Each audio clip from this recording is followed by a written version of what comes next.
Барање одговорност преку социјалните мрежи, а дописи до владата да испрата Центарот за управување со кризи МВР и општина Кратово. Ден по смртта и една седмица по спасувачката мисија на премрзнатиот овчар од село Емирица, Кратовско, Златко Божинов, кај 4 надлежни институции се бара вината за пропустите во постапувањето во спасувачката мисија, која заврши со смртта на овчарот во Штипската болница.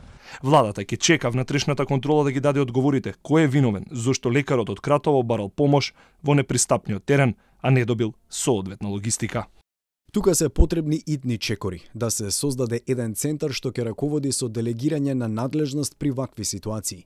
Наместо 5 различни броеви, граѓаните во Мака ќе вртат еден, па таму ќе се одговорни да најдат кој е одговорен, а повиците да се снимаат. Оваа работа мора да се истурка до крај и јас лично ќе вршам притисок се додека не се заврши работата. Хеликоптер, трактор, за накрај лекарот и роднините да добијат джип, Лада Нива.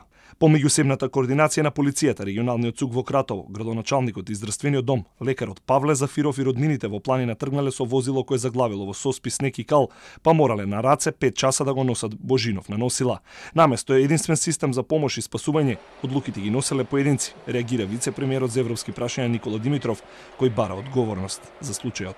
Веќе се испратени дописи и побарани се детални извештаи за случајот од градоначалникот на општина Кратово, од Центарот за управување со кризи и од Министерството за внатрешни работи. За трагичниот настан од Центарот за управување со кризи и од Министерството за внатрешни работи е побарано да се спроведе внатрешна контрола за спроведување на надлежните службеници за случајот. Интенцијата е расчистување на случајот, итно лоцирање на одговорноста и соодветни мерки. Освен полицијата и армијата кои имаат 4 хеликоптери вкупно со обучен тим за спасување останале приземјени во оваа ситуација. Премиерот Зоран Заев и владата минатата година избраа фирма па го раскинаа договорот за услуги за санитетски медикоптер со шведска компанија.